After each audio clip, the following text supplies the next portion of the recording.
based on the questions that it said, I came up with a handful of questions I thought might be fun and interesting for us to discuss. So if they are not fun or interesting, you can blame me and not the AI. Maybe I should have gone with some of the AI suggestions, but no, I went with my own. Before we start, I'm going to give each panelist a chance to introduce themselves. Okay, you want to go first? I'm from Bangkok and from the University of Maryland. Okay, so I'm Gordon Novak. I'm director of the data science program at FSU, and I'm temporarily here because Gary Tyson hasn't shown up yet. Once he shows up, it's a funny thing. I'm Jonathan Adams. I have a machine learning lab in the College of Communication Simulation. I direct that. I have between, 6 and 15 students in there working at any given. Fantastic. Well, thank you to our panelists. So the first question I put together here. Sorry? Oh, I'm sorry. Hi, Christopher, can you hear us? No, I have to do this, right? All right. I'm sorry, I didn't understand your question. Could you please provide more context or clarify what you're asking about? Stop talking over me. Hello, Christopher. We're on a panel of experts talking about AI in education. Could you please introduce yourself?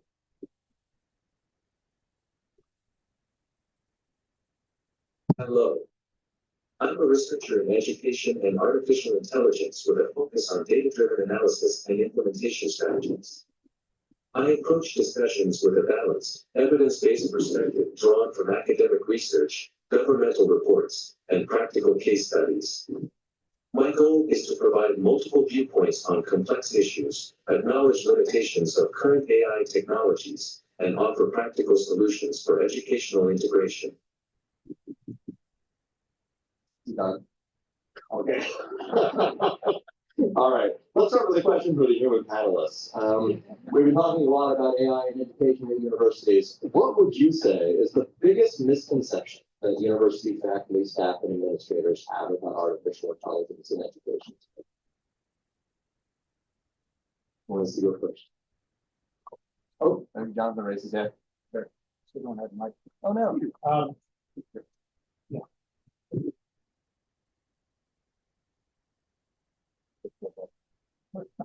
I'll take this one. Hello. I actively engage in research in this area. Done a couple lit reviews, a usability test with undergraduate students. I just finished a national survey with faculty, and so I think, without wanting to sound offensive, I think there are two groups of people who really don't have a clear understanding of what AI does, and then people who have the wrong idea about AI altogether. And then, well, no, then there's us, the pants. But no, I think it's really true. A lot of people just have a tremendous number of misconceptions. Okay, so I make it short. Hello? Yeah. Okay, so I think the misconception is that the use of AI will make automate the students in some sense and make it more difficult to learn and quote unquote decrease the demand. That's what I want.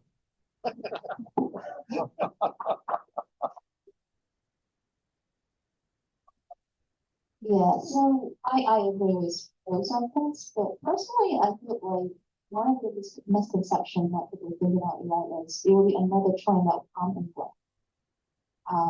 So what's the difference between AI and speculate the earlier virtual reality in the more recent state? So we can just pretend that it's going to change how we teach and learn in the classroom. So it's okay.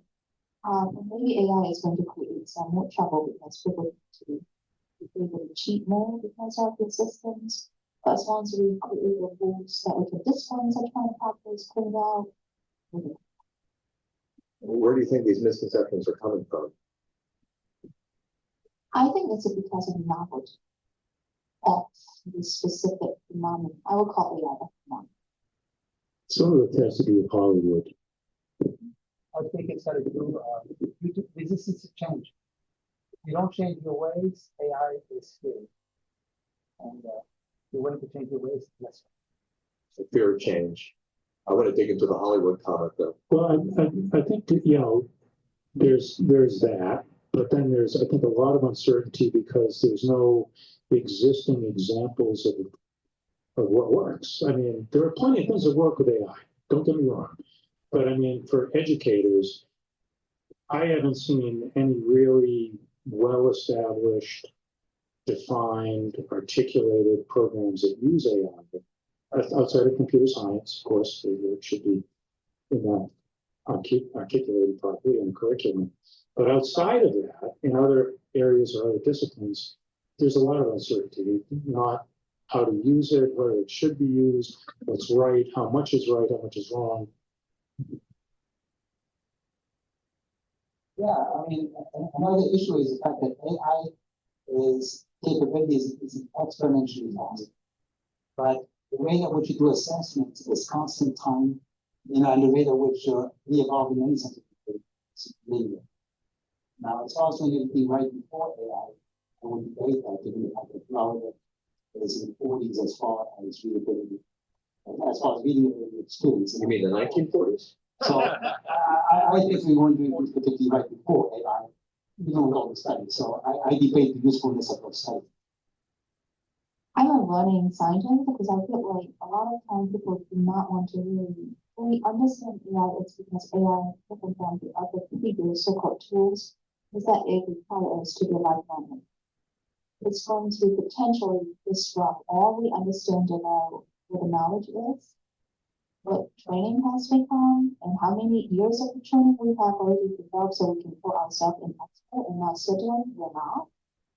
And I think that it's making people not want to recognize that you have to be a lifelong learner to develop not really AI literacy, but understanding about how we can potentially define who we are in the future years. I think that makes people scared. And we always want to deny it when we feel scared. I think the important thing about lifelong learning is that AI is going to cause a lot of disruption. And well, I think, this is just my read on what I've been seeing in literature, is that if it reminds me when I first became a software developer. I started doing it, it was a lot of work. Man, you got to work every single day. And I started to get this idea that I was like that little mouse in the cage running around in a circle like this. And I think that that's what's coming. Things are going to change so quickly. We're going to have to continue to learn and adjust in order to stay relevant.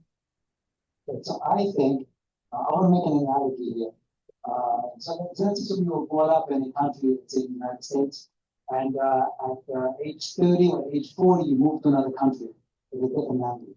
And you learn this new language. You will never become fluent in this new language. Doesn't matter how good you are, you won't be fluent.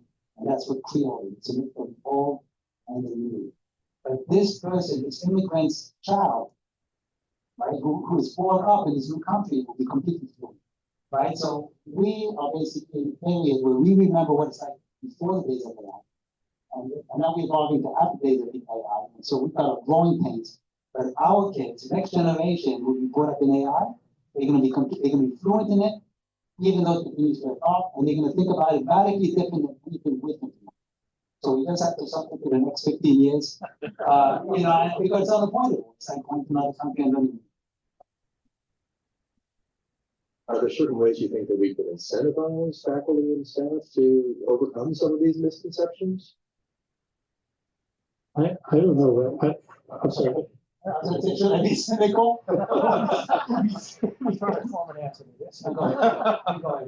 I just remember like when when computers started to come into school systems, there seemed to be a number of different factions. There was the group who wanted to resist it. There was funding problems to get enough money to buy the computers. In this case, it would be cloud services. And then, you know, there was sort of a lot of uncertainty about whether the kids knew more about computers than the teachers. So there was that. And then there was support staff, technical services. All those things were back in the 1990s when computers started to come into schools. And I think it's kind of the same thing. We still have to find money for the cloud services. There's a lot of difficult technologies that are coming and doing it, right? And so it just seems like we're in that period. Okay, so my comment on that is, A, you cannot force them. Okay, so incentivize is correct.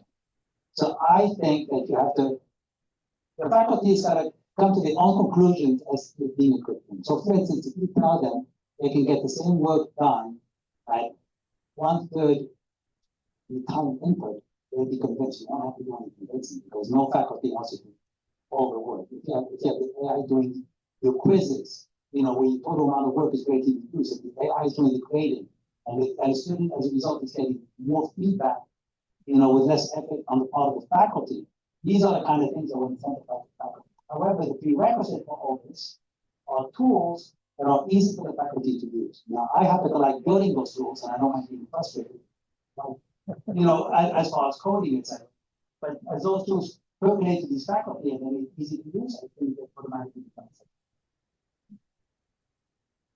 So for me, I want to start from a design perspective, because I always think that we should make the interface much more transparent, much more intuitive, so potentially the users can use it in a very dynamic and also versatile way in their work. So to get the augmentation from the AI, but also feel secure that the data will not be like what one of my colleagues or Dr. Vanessa Denham would say, feeding into the monster or beast that people are worried about. And they understand how and what kind of this kind of product can be created. So I think that potentially can incentivize it.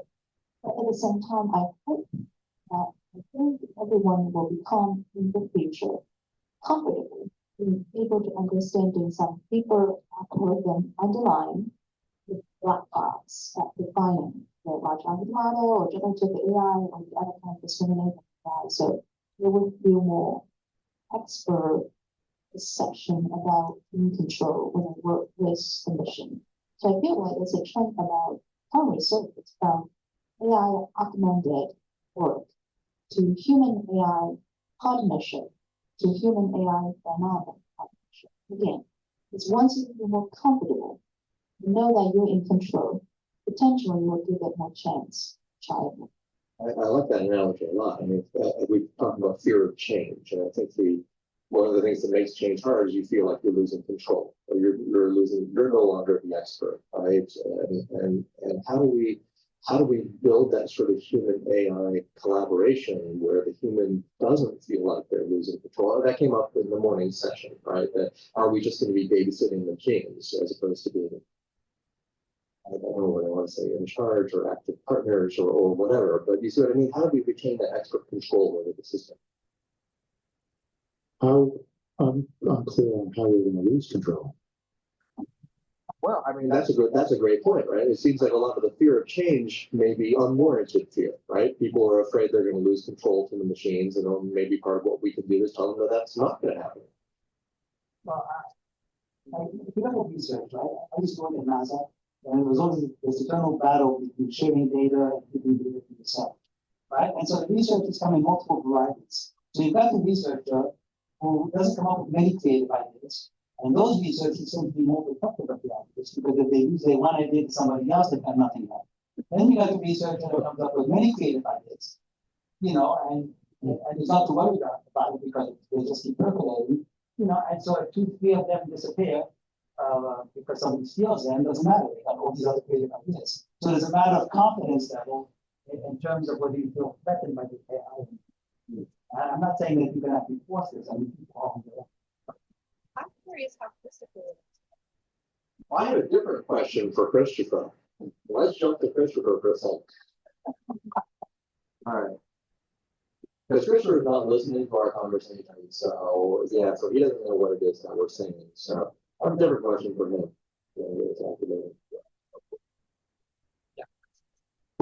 Hey, Christopher, you're on a panel with a bunch of university professors. If you were a university professor, what kind of professor would you be and why?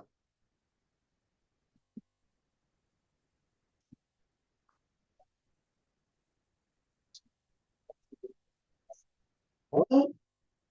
Yeah, wait. Oh, come on. Don't say that again. Didn't do anything. Michael, you should stay nearby. Here. What's going on here? Press it right. Yeah, Are you sure? No. it's the lack of expertise. We're gonna we're rebooting him every time we have that question, and I'll ask the question again. We wiping. You have no memory. Hey, Christopher. Hey, Christopher, you're on a panel with a bunch of university professors right now. We have a question for you. If you were a university professor, what kind of professor would you be and why? If I were a university professor, I would aim to be a collaborative and innovative educator who integrates AI responsibly into teaching and research. By fostering a supportive learning environment and leveraging AI tools effectively, I would strive to enhance student engagement, critical thinking skills, and overall academic outcomes. Let's ask how. How will you do that? What was the follow-up question again? How will you do How? this? How would you do that? As a university professor, I would focus on integrating artificial intelligence into educational practices. My expertise lies in data-driven analysis and implementation strategies, which would allow me to explore innovative ways to enhance learning experiences using AI technologies. By combining research-based insights with practical applications, I aim to empower students and educators to leverage AI effectively in the classroom. Hang on. Can you give us a more specific example? As a university professor, I would incorporate AI tools like natural language processing for personalized feedback on student assignments. All right, we're moving on. Let's ask another question to the human. How much data did you upload to this guy?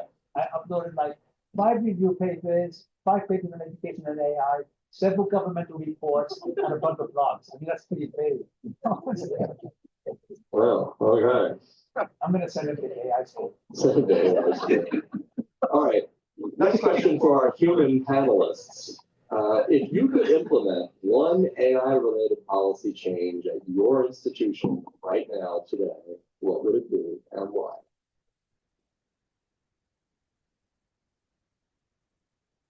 Well, I can tell you what I do in my classroom. I have a research unit in my class, and I told the students they could use AI to help them write the paper. And I did this was kind of the longer version of the story, is I encouraged the students to start using AI about 3 semesters ago. The first semester, I had no idea what I was doing, so I was getting papers written by an AI. So what did I do? I gave the AI my rubric, and I said, grade this paper. And I thought, wait a minute. The AI is doing work, and AI is grading work. That's not right. So my point is that it's just sort of a process of experimentation. And that's really all you can do with the systems at this point. As far as a general policy, it's honestly not clear. Usually I've got a good answer, right? But every discipline, I mean, I'm on some committee, and every discipline is different. I mean, I do not think at the moment is an answer that fits all. But for me personally, no check on plagiarism.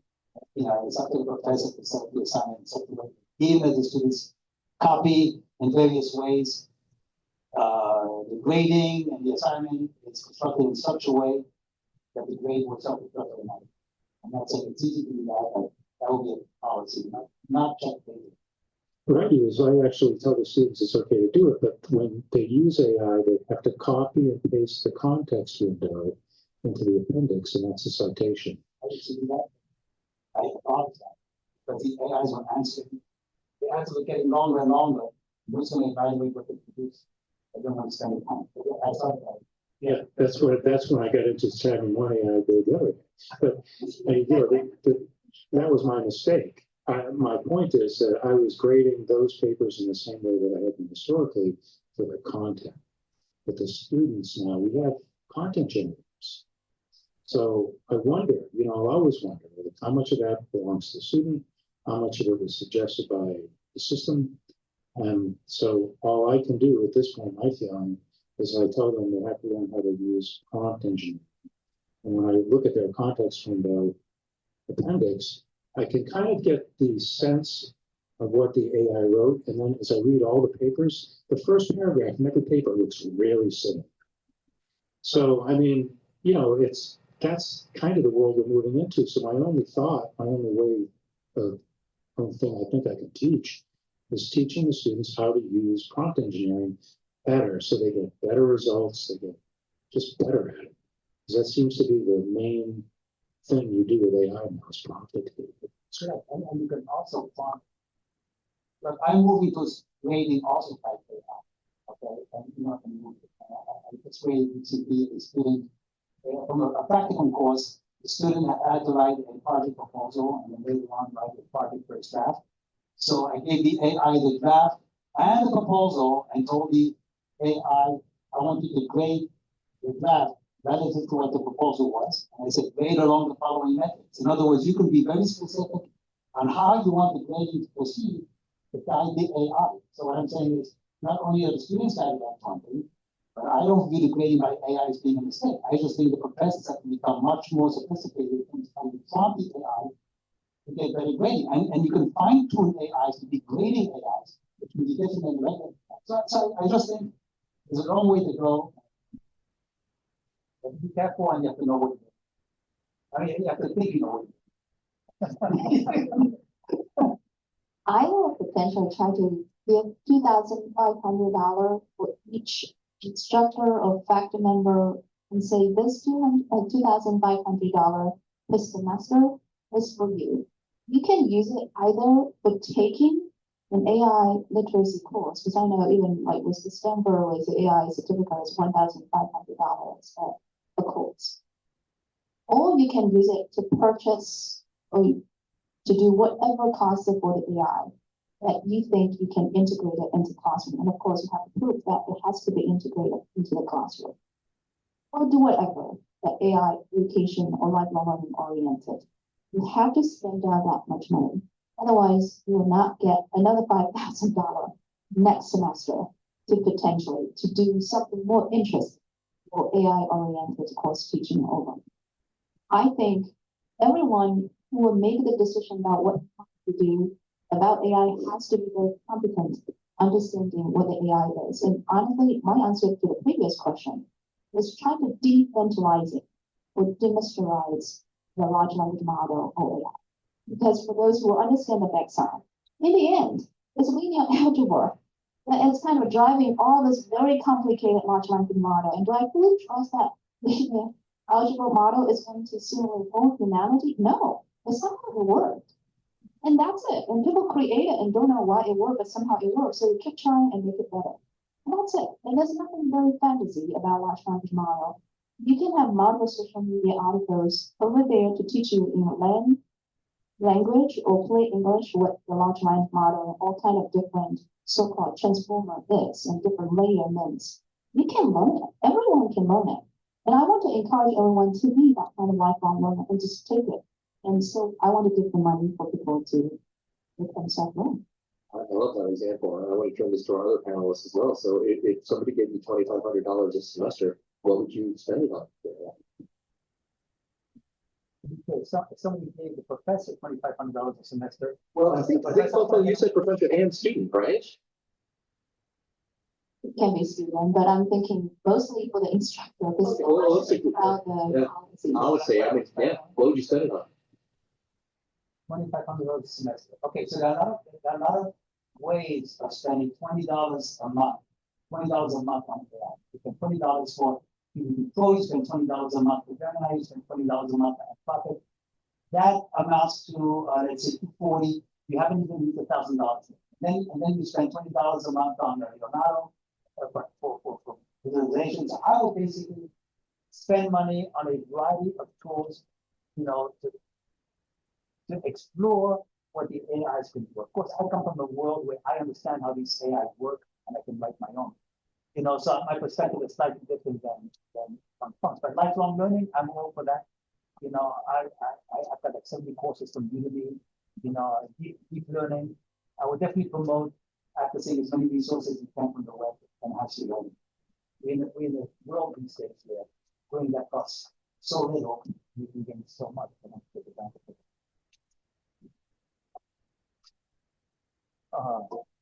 it. What would you spend the money on, Jonathan? Ice cream.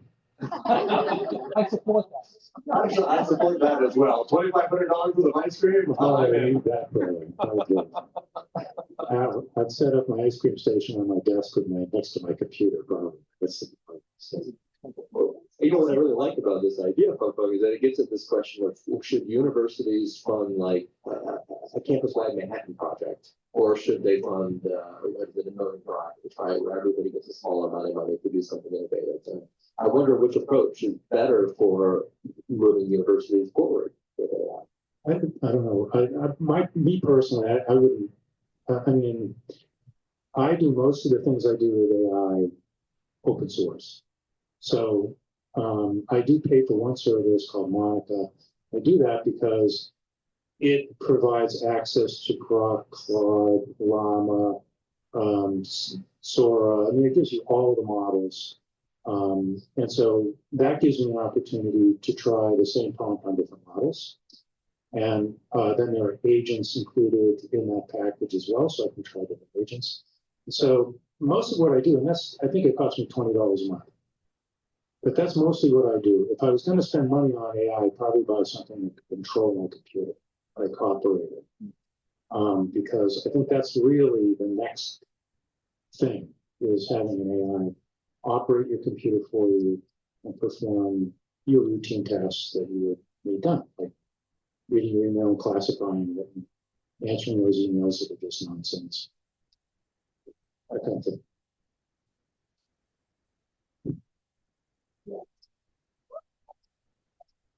Okay, so last semester, beginning of that semester, I was wondering why the university. Okay, students have to buy textbooks when they undergrad. Textbooks can cost anywhere from $60 to a couple $100 depending on the specialization of the textbook. And yet, a 1-year subscription of GPT Pro, which is most of humanity's knowledge, in a sense. Let's look at the sheer number of books in AI, and you look at the sheer number of everything that the AI has invested. Costs $240 per semester. So I was wondering, why don't we tell the students they've got to buy one of these three AIs so they've got access to all the knowledge around, as opposed to having to buy their books. That way you put everybody on an even playing field. Because one of the issues is you may open the AI to everybody. Not everybody has, some students may have a full subscription to this or that, but there are other students who don't. And those who don't, one could argue that they have a significant disadvantage, depending on how schools are used. Okay, so I wonder what everybody thinks. A minute ago, we were talking about faculty and fear of change. I'm trying to imagine going to a lot of the faculty on campus and saying, instead of having your students buy textbooks, you're going to have your students buy a subscription to AI. I don't think they're going to like that. I'm also watching the facial expressions of FSU's chief technology officer sitting in the back. All I'm saying is that think of where we're going to be in 5 years from now. And at some point, something is going to change. You know, and somebody is always got to be first. A lot of times, I was studying this with Dean earlier this morning. You always say, why are we at the tail end? Or why are we behind the curve? Well, the fact of the matter is, to be before the curve, if you want to get ahead of the curve, you got to do a lot of things that will be unpopular for a lot of people, by definition. Otherwise, you're not ahead of the curve. And so how does that happen? Somebody's always got to be first, regardless of what change you can see. I think they call it the bleeding edge. The bleeding edge. So building on those answers, I think at the university level, I would strongly encourage that we do some design experiments. So I'm a design-based researcher, and a lot of time we do iterative design experiments with a single intervention, just fine-tune sort of variables systematically every iteration to figure out what is working and what is not working, and based on that, delineate the theory of design conjecture in general and say, okay, given this condition, this will work, and that will not. And I think potentially, I love the grassroots initiative, because we all talk about that every AI should be goal-driven, context-specific, and then depend on how much you want this user and then interaction of the environment can be like. So maybe at the university level, we can have a design experiment with every department, every unit to do whatever you want to do with the AI. And then maybe one semester, let's debrief and reflect on what works and what not. And centralize it or burn it up to the top and say, okay, this may be generally listed after 3 years that we know or does not know about in general what we can do with AI. So let's just take it as a iterative design experiment and try to do functional hypothesis and functional design conjecture. Why don't we just do that? I like that a lot, and now I really want to know what Christopher's going to say in the response to this question. This is not one of the questions I had pre-planned to ask him. He's going to say, I'm a professor. I think you told him to say that, right, Jordan? But let's find out. Christopher, we're having a conversation that we would like to end on this. What would you think about a policy where instead of having students buy textbooks for their classes, the students pay to access AI instead? Can you not hear me? I think we're stuck again. You must have time out. Maybe we should switch over to Google AI Studio because it's Well, I asked him, but I didn't want video, I could have done a much better job. AI I Studio. just wanted video. No, I just wanted video. Oh, he's on. Hey, Christopher, we have a question for you. What would you think about a university policy where instead of asking students to purchase textbooks for classes, we had them purchase a subscription to AI instead? Implementing a university policy where students purchase a subscription to AI instead of textbooks could have both benefits and challenges. On the positive side, AI tools can offer personalized learning experiences, interactive content, and real-time feedback. However, it's essential to ensure that the AI tools are high quality, inclusive, and aligned with educational goals. Additionally, considerations about data privacy, accessibility, and equity must be addressed to ensure all students can benefit from this model. A better answer than he had before, I guess. Yes. All right, let's move on to another question for our human panelists. But first, a show of hands for the audience. How many people in the audience are students? I thought we had a few. All right, good. We do have a few. All right. So the question I have for the panelists is, what should today's university students be doing to prepare themselves for success in a future where humans and AI are going to be working side by side? You got an easy answer, Gordon? Go for it. Yeah, I mean, the students should use, you can use, students should use AI to enhance their knowledge. They should learn everything they can about prompting. One thing the students in general are very poor at is asking questions. If you simply ask a student, I don't like the technology. If you ask the students, yeah, if you ask the students, where they're going to the question, so, is the question again? What should today's university students be doing to prepare themselves for a future where they're working side by side with AI? Right, so you have to use AI to actually enhance your knowledge. So by using a wide variety of different kinds of AI, the student, has to continuously question what they learn. So whatever the AI answers, the question, the student should say, are you sure? Explain to me this differently. They should ask explanations with different AI. So the statement I was making is something the student is very bad at, most of our students. They're very bad at asking questions. If you ask a student, the student comes to you and says, I don't understand, can you help me? You say, what specifically don't you understand? Students oftentimes have a difficulty telling you precisely what they don't understand. Now, the fact is, if a student does not learn how to ask questions, they will get nothing out of it. Okay, so I think that the student can definitely learn the AI to improve their question asking skills, learning to go in depth, asking for alternate explanations until they understand. They can use also AIs to actually emulate different types of characters throughout the world. Like you could have a talk with Socrates, you could have a talk with Isaac Newton, you could have a talk with literary people, You know, and the AI will respond to you pretty much as if it was that person, and then the student will develop the curiosity and have an interactive conversation with the right variety of personality. I think, and these are actions that are simply not possible without AI, and that would actually increase the depth of student knowledge and creativity to function of the world. I think prompting is probably the biggest problem. I mean, students to say, write me a paper about pasteurized milk and expect something brilliant to come out. But I mean, you know, the truth is that you can learn how to develop frameworks that you can pose questions inside of a framework. That is very helpful. It's called prompt engineering.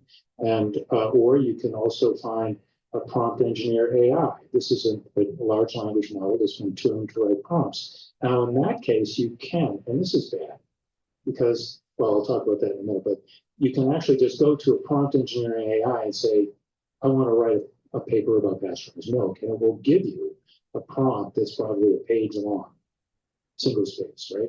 So, I mean, but the problem with all of these things is we have tools to help us do more, to get more content, to work faster, to do this. And so at some point, we have to get the idea that there's foundational knowledge, right? I couldn't use AI to program as well as I do unless I had been a programmer before. That is a fact. I know where the problems are going to come up when I start writing a piece of code or like a routine. I know that, I'm not quite sure what's going to happen there. And then when the AI makes a mistake, I go, I think that's where the mistake is. But most people would be like, oh, I've never coded before. Write the code. And they take it and use it. Now, I mean, at some point, we're just going to have to get back to earth and say there is foundational knowledge that every person should have. I don't know how we make that happen, but it seems to me it's like taxi drivers in London. Somehow these guys, they can navigate the streets without Google Maps. You give them Google Maps and all of a sudden they're lost without it, right? And so this is kind of what I'm thinking currently about my research. Like, how do we develop a curriculum of foundational knowledge so that then we can, that's appropriate for using AI? Yeah, I totally agree. I want to say, learn math. It's maybe more than ever, we have to go back to really think about what is the foundational understanding of logic thinking and critical thinking. I think we have been talking about, hey, think critically, think systematically, think reflectively, and think analytically for a long time. Then we should go back and just think critically. And a lot of my students tend to think that reading is not important. They just want to read 1 or 2 articles and get the job done with that read with this specific course. And that's not sufficient. I just feel like for everyone, maybe this is the time for you to really think who you are as an intelligent being. How did you think critically, analytically, and systematically? And maybe starting learning math. Again, I have no answer. I just feel like that's important. So, yeah, I don't have a final answer, but the fact of the matter is education in this country is not going down for the last 50 years. Okay, so what the students learn today and what they learned 50 years ago is not, you know, and I feel that everything has gotten easier. Now with AI, it feels like it's a wake-up call. You know, so I advocated 2 years ago, you know, after GPT came out, you know, going back to oral exams. I mean, I was brought up with oral exams already from high school. So by the time you get to college, you know, oral exams is not much of a big deal. And at oral exams, you're there by yourself in front of one professor. And it's a skill you develop. Now, expecting a student to learn to read more, which of course I support, but expecting them to learn to read more when they were not reading more when they were younger is a losing proposition. I mean, you develop these skills when you're younger. I mean, it's your high school education which determines to a large degree what you're going to be like when you're in college. Right? It's like asking somebody who's 70 to change their ways. It's highly unlikely. So asking a student who's in college to change their ways, I mean, the fundamental ways, it's also somewhat unlikely. So we've got to change what's going on starting at the K through 12. I would have to get all the exams on some kind of way. Put the students on the spot so they know that whatever tricks they use to learn throughout the year At some point, they're gonna be in front of the professor with no AI, trust them, they're gonna be forced to think and say. And hopefully they would have learned that from our business. That's a good segue into my next question, actually, because what I wanted to go to next was people keep saying that AI is giving educators an opportunity to rethink the purpose of education. From kindergarten all the way through. So if we're rethinking the purpose of education, what is the purpose of education in the AI world? Well, I don't think the purpose of education changes. It's not the destination that changes, it's the journey. Right? And so now, I mean, so years ago, we entered this period of business, the knowledge generation, right? I mean, content was everything. Content is king. You had a website, you had to have very content, or it's king, you know. And so that now we don't have to worry about generating content anymore. We can generate as much as we want. So there's definitely like some kind of shift coming. Right, so I would say, once I remember what we educate for. So like, I'm in the Department of Scientific Computing, right? So we always like to say, we develop algorithms, and so we teach students to program different languages and construct mathematical algorithms. Okay, so that's fine. But what are you really teaching them? I mean, why are we teaching them to program? Why? We're teaching them to program because programming is what's required to implement the algorithms and get them to work, right? So if you have a system, whether it's AI or something else, that can create the programs for you, you really have to teach them programming. I mean, that was not the final objective. The final objective was to teach them how to generate new algorithms, creativity to solve problems. And then the programming was just a means to achieve that. The AI is taking that away, so maybe you don't have to teach programming. But you still have to teach them to develop algorithms to achieve whatever goals you. You know, and maybe like Alexa, maybe that will go away one day as well. But we're not there yet. I really love that saying and saying the purpose doesn't change, it's the journey. I think that education always used to serve two kind of purposes. One, collectively, right? You want to create collective with society, what kind of talents you want, how to prepare. Best person should be the best appropriate fit job. Another reason is self-fulfilling. You want to be you in a full way, in a great way to join some kind of social community. That doesn't change. But I feel like the way that we define knowledge really changed. In the old days, it's all about information, right? Content. Information memorization or information processing, like conceptual understanding, are the key of knowledge development. Nowadays, we realize maybe it's not that much about memorization, because you know where the information is, and you know how to search it. Maybe that's okay. You don't need to memorizing it. Or maybe it's not that much about processing, because I investigate neurodiversity, because a lot of time I was wondering, why do you need to read to learn? That's really cynical, and I did not want to offend any reading literacy educators. But this issue is we are create that maybe potentially to develop the understanding by read, so you can mentally be competent. Other than that, you may be able to just directly understand the meaning and surmise it using the other ones, not somatic language or calculus. So nowadays, it's not about assessing or memorization. It's more about reacting and potentially understand why you need information out. So potentially knowledge, major knowledge. Should we ask Christopher one more question, or should we give up on that? Or you move on? All right. In fact, let me move on to the audience, because this is a great opportunity for the audience to ask burning questions. Qualified burning question. Thank you.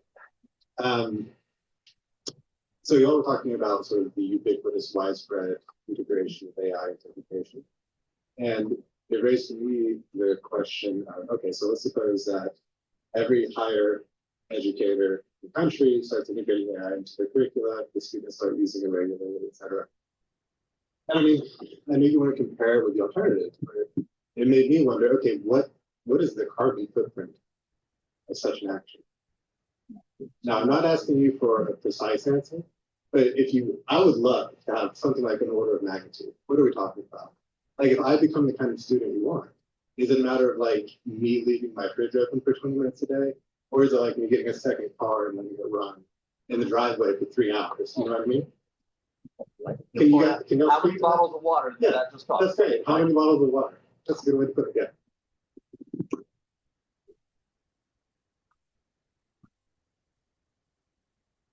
I'm sorry, was there a question? But I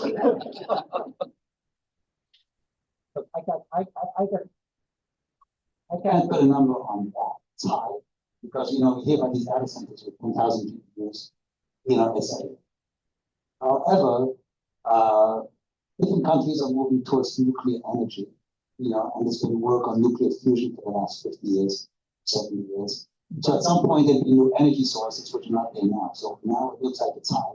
And even if they make the algorithms 100 times cheaper, like we talk about DeepSeek, right? A lot of people said, you know, NVIDIA, the stock of NVIDIA went down 10%, 15% 2 days later.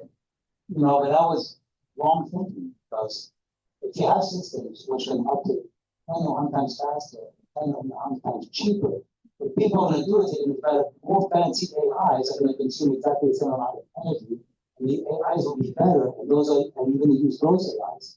And you haven't solved that particular problem, it's not been solved. Okay, so I think for the foreseeable future, the carbon footprint is going to be. I actually did not. I mean, that's my, yeah, but I can't get enough. I think something Jonathan mentioned, and I can't remember what it was, but came to me in terms of how when we adopt a new way of learning or start using new codes, we kind of lose the ability to rely on the things that we used to know before. Like, I'm terrible in terms of geographic direction, and I don't know how I survived before GPS. But then I read something about people using GPS so much that even places that they're used to go, they cannot have the memory, the geographic memory, the spatial memory to go to the same places unless they have the GPS. The same thing with handwriting. Now, many students, because they have computers, they have iPads, they have gadgets, even little kids, that they're not learning how to do handwriting. And there are a lot of thinking processes that are better with handwriting. Creative writing is better when you're handwriting than typing. So there are ways that the brain works, like, you know, eye-hand coordination and cognition, that affects is the code that we're using, also the medium that we're using. So my question is, would AI change in ways that we may forget all the things that actually help create AI, that AI now can automatically do for us, mostly for people who are not programmers like myself? That, and they get so used to that I ask AI to do everything for me, and then I forget. All I would know is like to think about the prompts, but not to think for myself, if that would affect the next generations of learners. I think that's a great question, and I think that relate back to that. I think queuing and people were talking about the different developmental stage we have we still need to train different kind of basic skills.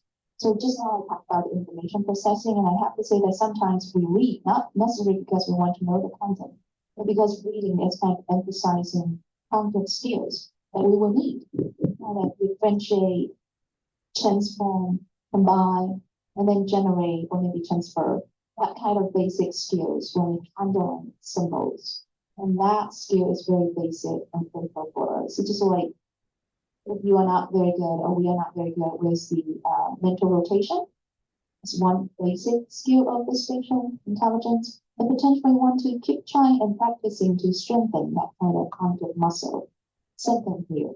But at the same time, I also feel like AI can augment you in terms of leveraging what you are strong at. So for example, you are great with linguistic, potentially that's one of the basic strengths you consider you are, and maybe the AI can augment the other parts that you're not so strong at and leveraging your assets, so make it more personalizable to making you the talent that you can be. You don't need to be the same as everyone, but you can be still strong in your unique way.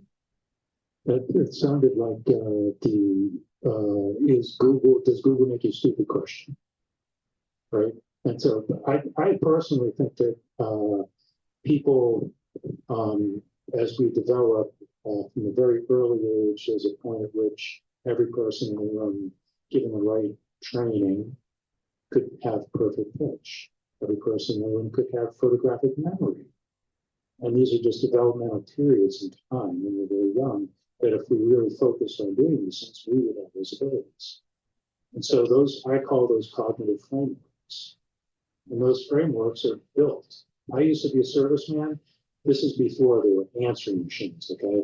I used to be a serviceman. I used to drive to people's homes. I had a book. There was a large, oversized book of maps, all the cities and towns around where I lived. If I had a client, I would look up where he lived, I would close the book, and I would drive there. The next year, I would get a notice saying they needed service. I wouldn't have to look at the map. I would feel it. I would just start driving. Oh, yeah, I think it's this road. Oh, I know this road. And I could just sort of do it. I don't know how, but I can't do it anymore. I have to have Google Maps run. It's crazy. So these things can happen. Sorry. Okay, so I actually,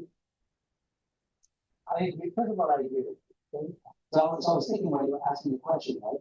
Look at the person who was, let's say, living a couple thousand years ago, right? And they could go from, let's say, they could go maybe from New York all the way down to Florida. They could go further west on a horseback. You want to, let's say, from your example to the extreme. Right? And so those skills they lost. Every time there's new technology, the question you ask it can ask. And what scares me more than anything on AI, not AI taking over the world, but it's like an EMP pulse, okay, where electricity stops, and without electricity, you've got nothing.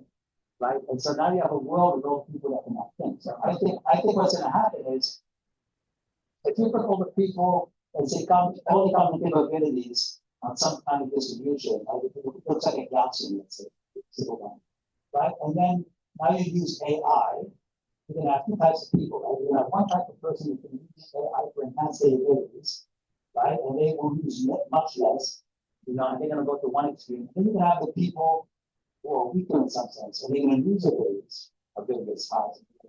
And now when you plot the cognitive, you're gonna get a double number. Right? So the AI is going to create a double distribution. Some people got better. So the cash inequality and the cash inequities, it's going to be a greater divide in something. I mean, that science fiction, right? I've read that book as well. I think I've seen the movie. We actually were talking about this. I mean, the people about Microsoft, he's saying what you're saying. Yeah, it's true. It's true. No. And what's fascinating is when you look at how dependent we become on a lot of the technologies just do our jobs, right? That if the computer goes down, if the internet goes down, oftentimes we can't do work that we could have done 20 years ago before we had access to those tools, right? Do you have a comment? Sure.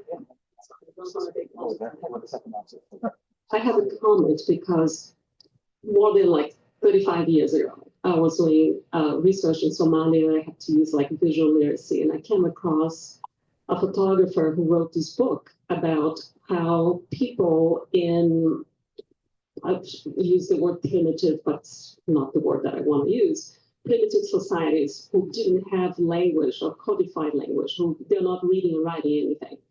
And a lot of that is the learning, the knowledge, the past is passed from generation to generation via oral language. And also in many of these primitive societies, people see spirits and they talk to spirits.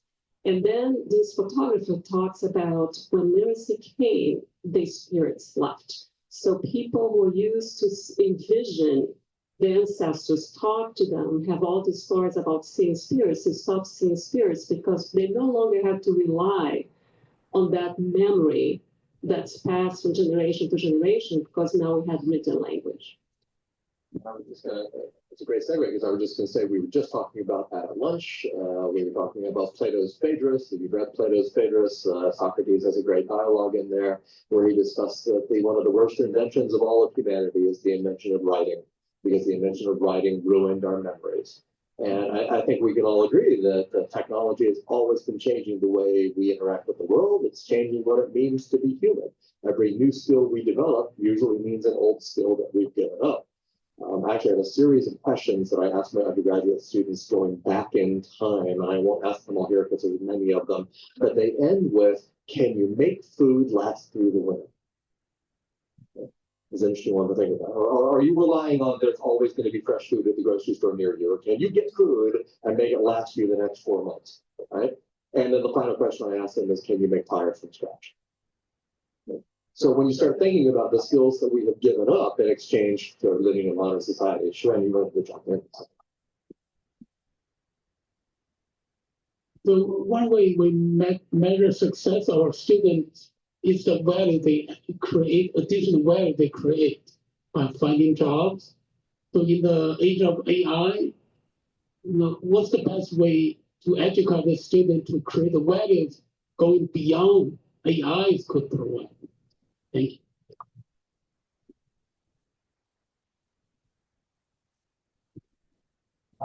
That question.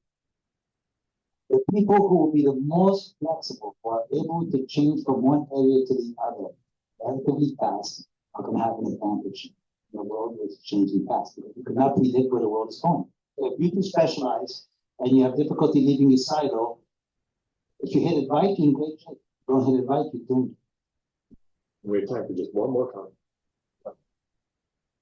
First, thank you very much for this amazing event. I have learned a lot of things. I don't know if it's a question or comment, but you choose.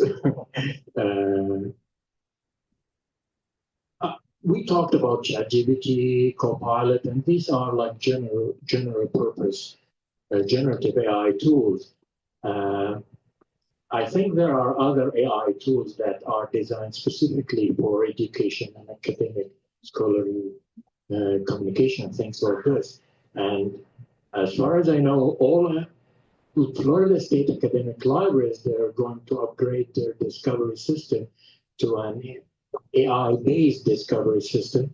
Also, I know that JSTOR, if you know of course you know JSTOR, they are working on developing their own AI agent, which is going to be very helpful for researchers and also students and teachers. That's my comment. Thank you. Thank you so much. We are at time, so I think we should thank our panelists for this invigorating discussion. And I think we go straight into our next talk. I think we do, right? We go straight into our next talk. Right, straight into our next talk. Am I continuing introductions? Okay, happy to continue introductions. Who am I introducing next? Robbie. All right. The speakers will come to the podium. Whoever shows And I will introduce whoever shows up. I can do that.